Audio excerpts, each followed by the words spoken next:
Good morning children, ketemu lagi sama Miss Fani. Hari ini Miss Fani mau cerita loh buat anak-anak semuanya. Judul ceritanya Putri Kecil Belajar Makan Sayur.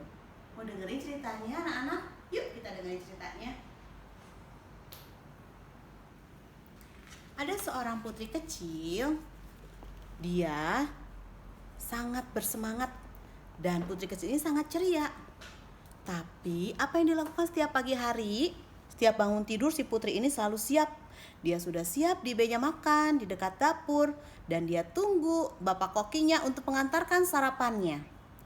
Tapi apa ya yang dipikirkan oleh si putri kecil? Dia kira hari itu akan sarapan mungkin roti atau sosis, pasta, atau mungkin nasi goreng. Tapi waktu datang, Bapak Koki mengantarkan sayuran segar yang biasa kita sebut salad. Anak-anak suka makan salad? Suka makan sayur-sayuran anak-anak?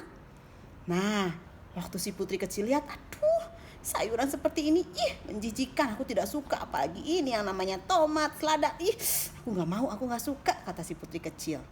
Tunggu sebentar putri kecil, aku akan mengambilkan sedikit mayonnaise supaya sayurmu terasa lebih enak. Tiba-tiba waktu bapak kokinya melihat, loh kemana sayurannya? Udah habis. Sudah habis. Padahal sayurannya anak-anak dibuang loh sama si putri kecil. Nah gak boleh kayak gitu ya anak-anak. Dan sekarang si putri kecil dia mau minta makanan penutup sama Pak Koki, yaitu puding kesukaan si putri kecil. Saat dia sudah mengambil puding, dia langsung lari keluar ke dekat taman dan dia menikmati pudingnya dengan enak sampai habis. Tiba-tiba datanglah si ibu pelayan. Putri kecilku, ada apa ini selada? Tomat, semua sayur-sayuran bertebaran di lantai. Apa kamu membuangnya? Si putri kecil hanya diam dan diam. Terus putri kecil sama ibu pelayan dibawa ke dapur.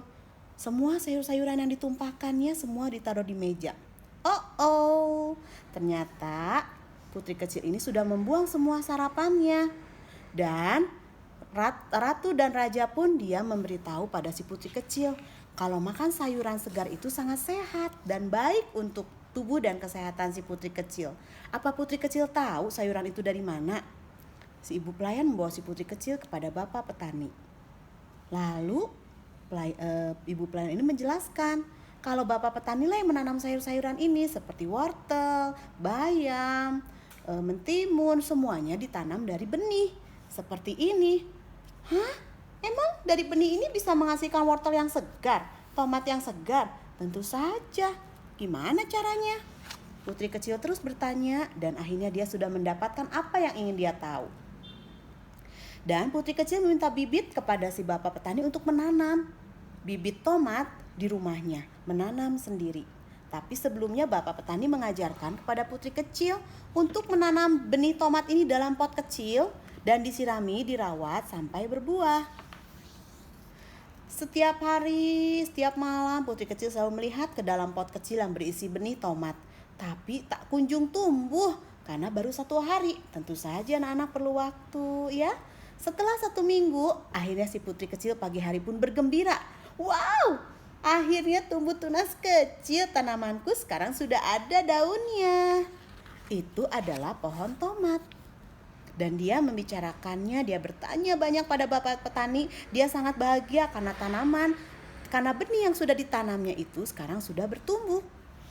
Setiap hari dia sirami, setiap hari diberi sinar matahari. Sampai apa yang terjadi anak-anak? Pohon tomat itu tumbuh subur. Wow, sudah berbuah juga. Ada berapa coba buahnya? Yuk kita hitung. 1, 2, 3. Ternyata buah tomat si putri kecil ada 3 loh. Semuanya merah-merah besar dan terlihat sangat segar. Setiap hari yang dilakukan si putri, dia membawa kemanapun pohon tomatnya. Saat dia mau membaca buku, mau bermain di taman, mendengarkan musik, selalu pohon tomat itu dibawa oleh sang putri kecil. Tiba-tiba suatu pagi, Bapak Koki masuk ke kamar sang putri. Dia sudah mengambil gunting dan mau mengambil 1 tomat dan memotongnya dengan gunting. Tiba-tiba si putri kecil berteriak, "Tidak, jangan, itu adalah tomatku. Tidak boleh diambil, tidak boleh, itu untuk dimakan." Wah, Ternyata si putri kecil tahu loh kalau tomatnya mau diambil. Nah, baiklah kata Bapak Koki. Dan tomat itu setiap hari dirawat, terus disiram, dan disiram.